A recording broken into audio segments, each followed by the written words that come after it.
freedom of expression, the online space, and this area has also come under a lot of criticism for abuse.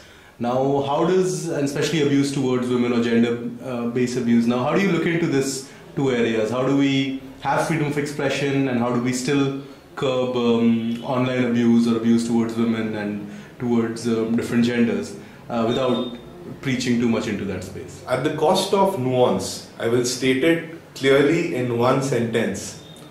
Direct physical threats are not exercises in freedom of speech and expression.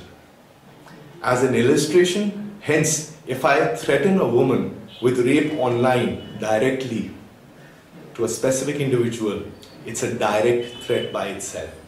Given the society that we live in, it is even imaginable the kind of social strain, the kind of emotional strain a woman goes through when such a threat is made to her, given that most women have been physically harassed during their lifetime, if not faced an actual circumstance in which they have been anticipating some form of violent abuse or rape towards them.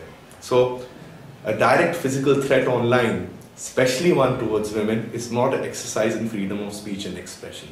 Secondly, I would like to state that the Internet Democracy Project has come out with a report last year or 1.5 years ago. It's been authored by Anya Kovacs, which gives a very nuanced thought process behind, as well as gives prescriptions as to strategies women can follow when they're faced with online harassment as well as threats.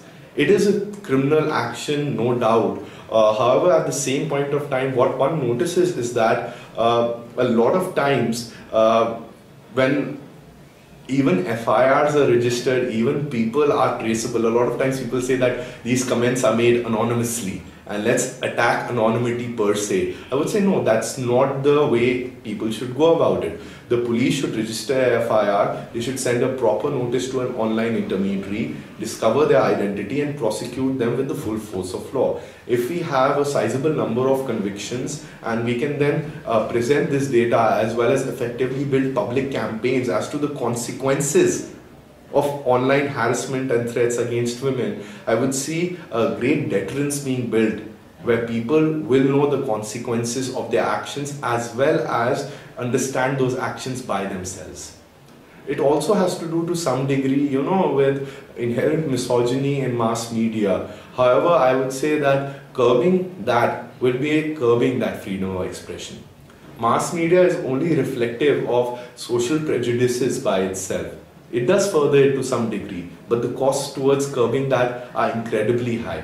In fact, a lot of times a misogynistic portrayal by a movie or in a song leads to an incredible amount of social conversation where people examine personally what are their views towards women, or why didn't they object when they first heard this song and they were humming along with it, or they watched this movie and they enjoyed a particular scene in it. So I would say that even if we look back to Bollywood sequences about 10 to 15 years ago, street harassment and stalking of women were seen as romantic endeavors. Now when we look back at it, we are completely aghast. So I would say, whereas law's proper objective should be to prosecute with its full strength any person who threatens a woman online, its objective should be limited towards giving certainty of punishment there. It shouldn't be applied as a tool to curb the arts by itself.